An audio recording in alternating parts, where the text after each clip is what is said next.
The health ministry in Gaza says another baby has died today from severe malnutrition and a lack of baby formula. Palestinian health officials say airstrikes and gunshots have killed at least 25 people today, most of them as they sought food. 2 months on from the opening of controversial aid distribution sites in Gaza, Israel's military says lessons have been learned and thorough examinations conducted after crowds were harmed. A whistleblower who quit the US and Israel-backed Gaza Humanitarian Foundation told the BBC he'd never witnessed such indiscriminate brutality against civilians. Our international editor Jeremy Bowen spoke to him. This is not a battlefield, though it might look like one. It's a food distribution point in Gaza. Bullets are kicking up the sand as men wait to get food. It's one of 4 sites run by the so-called Gaza Humanitarian Foundation, a joint Israeli-US scheme they say replaces the UN and keeps food away from Hamas.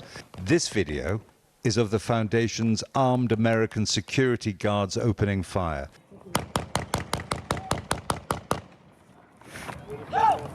I think you hit one. It was filmed by a US soldier who signed up for the operation in Gaza after he retired and left, he says, when he saw American colleagues and the IDF killing civilians.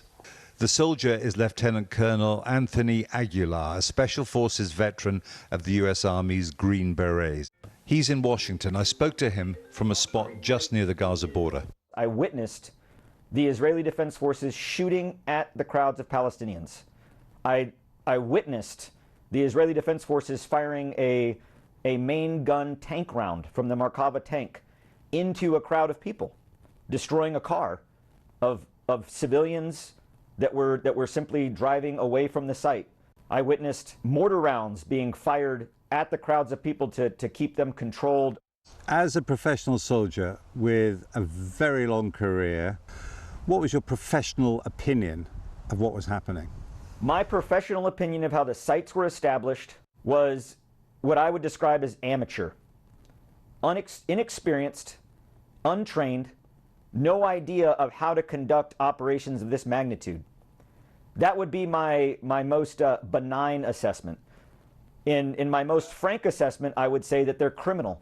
In my entire career, have I never witnessed the level of brutality and use of indiscriminate and unnecessary force against a civilian population, an unarmed, starving population.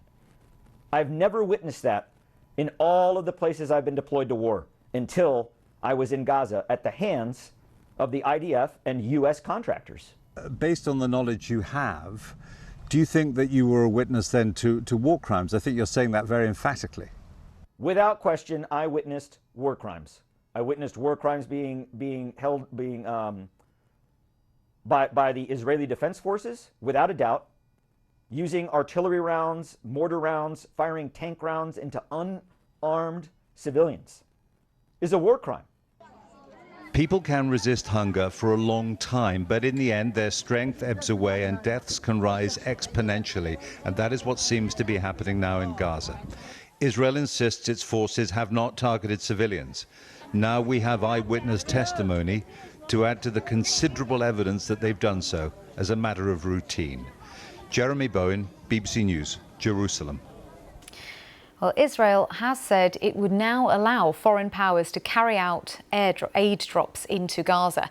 A small team of British military planners are looking into helping Jordan with supplying aid to Gaza like this, although Israel hasn't yet given permission for the operation to start. But just in the past few minutes, we've had the news come through from one of the agencies, AFP, saying that Britain is taking forward Gaza food airdrop plan. That's according to the Prime Minister Keir Starmer's office. So that's just come through.